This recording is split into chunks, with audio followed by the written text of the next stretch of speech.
The Adelaide band. They're described as acid jazz, or we'll ask them in Perth. Joined now by the former bass player, Jeremy Glover. Welcome, Jeremy. G'day, Jules. And Sam, you're called the Muskrat as well. I've got AK Muskrat. I've been known as the Muskrat from time to time, yeah. What's the story behind the Muskrat? Just one of those nicknames that, and I more or less did the raps in Crisp, and you needed a nickname straight off the bat, and that was something that friends called me, and it followed through. Are you still called the Muskrat? Do people still?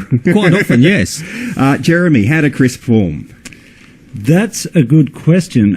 Adelaide being Adelaide, lots of people just kind of knew each other, and we all just came together. I guess certain people got certain members in. Muskrat and I knew each other from primary school and later high school, as we knew Jesse as well, and then.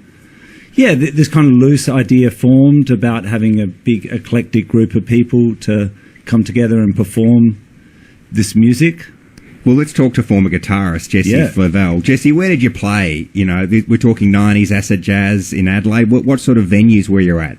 Oh, all the good ones, mate. I guess our main spiritual home was probably the Cargo Club, which was an amazing venue throughout the 90s and very influential, I think, to all of us.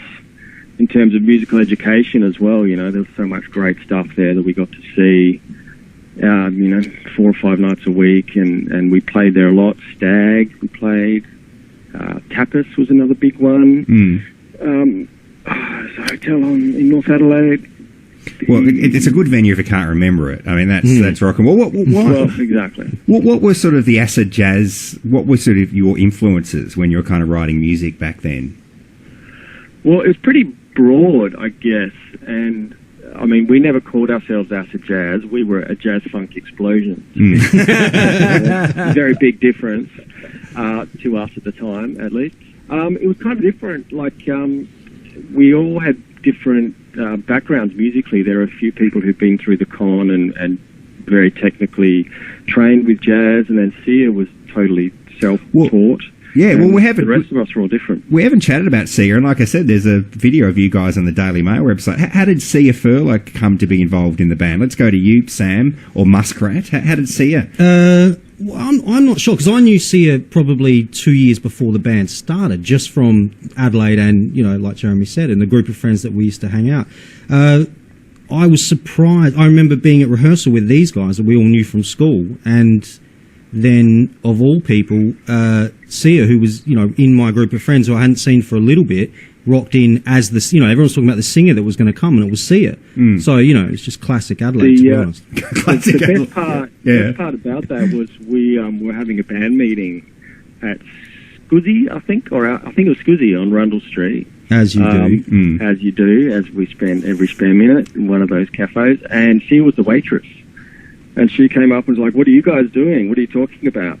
Because we'd been there all day, and we're like, "Oh, we're putting a band together. We're going to conquer the world." And she's like, "Oh, I'll be a singer."